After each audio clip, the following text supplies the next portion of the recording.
33 assassination attempts on currently serving US presidents have been documented up to this point. I regret to say that 4 of those were successful. As a result, steps must be taken to ensure that the president, his family, and the whole administration staff are safe from harm. A great deal must be done over and above the obvious things like installing motion-activated cameras and arming security guards to ensure the president's safety. Today, we will discover the White House's top 10 secret security features. Stay tuned as we get to the exciting part. Welcome to Billionista. If you love videos about luxury living, please subscribe and click the bell so you never miss a video. And don't forget to like and share too. Belgian Malinois. The Belgian Malinois dogs used for security are one of the obstacles that an intruder must get past. Dogs have protected the Oval Office since 1975. Despite their charming appearance, you should not underestimate them. They are capable of ferocious attacks. The Belgian Malinois strikes the ideal balance between softness and toughness.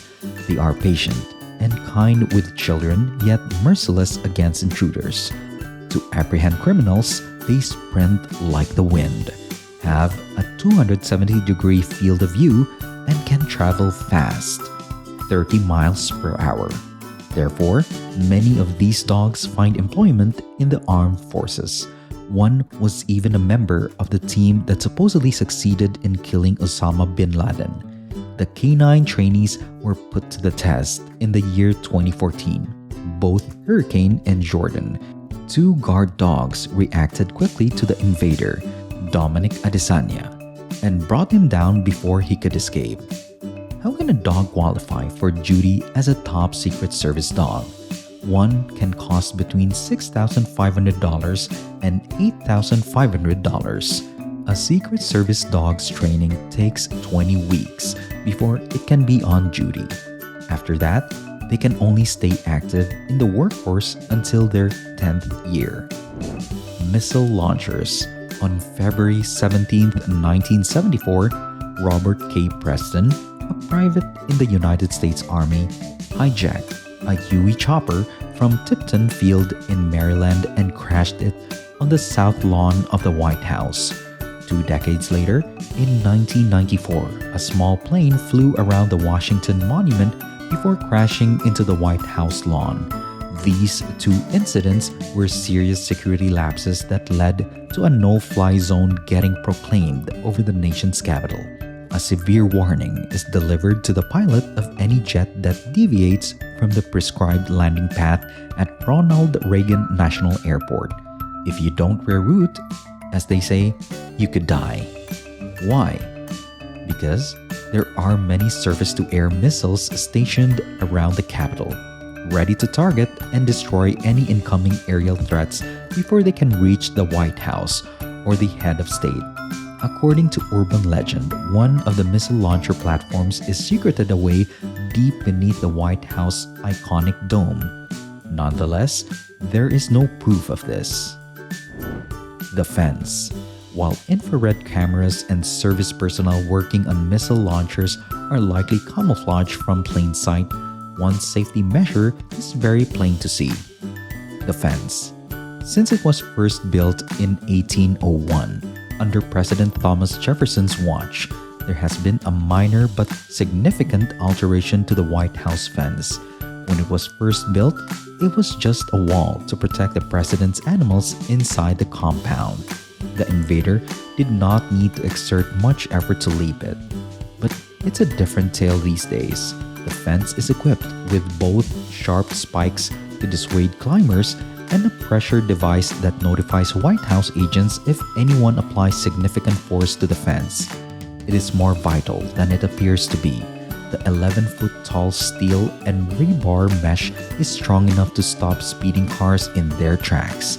If you could get past the guards and hop the fence, you'd still face several other obstacles that would make your mission extremely difficult. Ballistic glass. Imagine yourself as the target of a hypothetical assailant. From the outside, which part of the White House would provide the best vantage point to plot an attack? Certainly, the windows.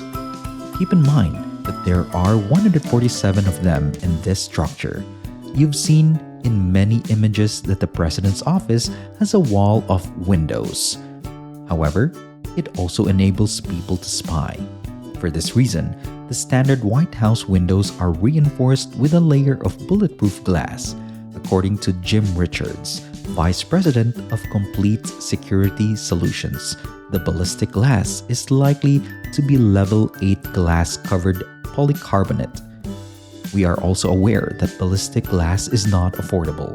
Its price rises to $100 per square foot.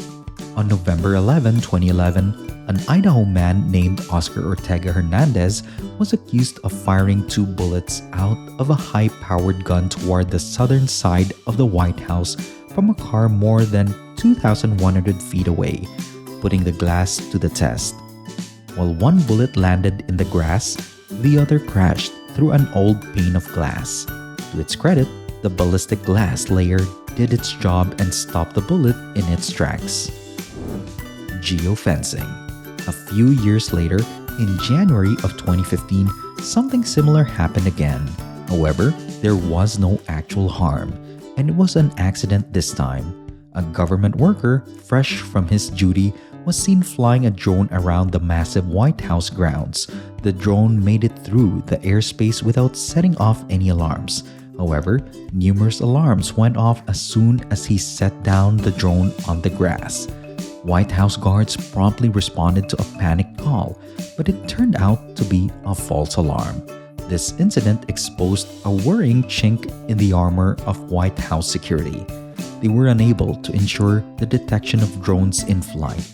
They subsequently deployed their own drones for a pair of objectives. The first reason is mobile surveillance, and the other is the capability of destroying any intruding drones. Businesses making consumer drones are helping out by developing a geofencing software function. Drones are equipped with GPS systems that can detect the edge of a prohibited area and immediately bring them to a halt. Before we proceed to the next on the list, do you think the previous security measures we've mentioned are sufficient to protect the head of the state? Let us know in the comments section below. And now, back to the list. Secret Service. Let's talk about those astute Secret Service agents now. Nearly 1,200 Secret Service personnel are stationed in and around the White House, embassies, and other diplomatic missions in Washington, D.C. 24 hours a day, 7 days a week. However, that's only the officers in uniform. The Secret Service has an additional 2,800 agents who use cover identities and are active in the community. The Secret Service's work in protecting the country and responding to emergencies is among the most crucial in the world. Agents on White House grounds are organized into response teams for emergencies and are typically out of sight from the public. When an alarm goes off, the guards don't waste time waiting for the invaders to reach their area before they act. Instead, they have semi-automatic firearms so that they can put down a dangerous invader. Tours. Despite these extreme precautions, visitors worldwide are still allowed to view the White House. Nonetheless, not just everyone may just stroll in. The application to see the facilities must be filed 21 days before the planned visit. This enables the security crew to do thorough identification checks on all guests and get precise counts on those in attendance. Tours naturally don't go everywhere on the property and avoid the VIP areas. Food taster. The White House, like the palaces of ancient monarchs, has its team of food tasters to guarantee that the first family only eats poison-free cuisine. The practice of having tasters in the executive branch dates all the way back to Ronald Reagan's administration. All food that hasn't been made in front of a Secret Service agent is assumed to be poisonous until proven otherwise. So even though there are stringent regulations about what the president can eat, they are free to purchase any midnight snack their heart desires. There's a catch though, of course. If the delivery person or the person preparing the food doesn't realize who the meal is for, there's no reason to contaminate it. So the staff orders, for example, a burger to a different address. Bunker. The White House has contingency plans in case of an impending disaster. A purported doomsday bunker, hidden beneath the gorgeous North Lawn, is on standby, ready for action. If you believe Ronald Kessler, a reporter for the Washington Post and author of a book on the Secret Service, you may rest assured that this building is large enough to indefinitely house the whole White House staff. It has at least 5 different underground levels. In 2010, when a $376 million project to upgrade the White House's power lines and air conditioning was ongoing, this supposedly was built in secret. However, the Presidential Emergency Operations Center bunker is already in place under the East Wing of the White House. This is where ex-Vice President Dick Cheney and other high-ranking government officials hid after 9/11. The newly built North Lawn facility is rumored to be significantly larger.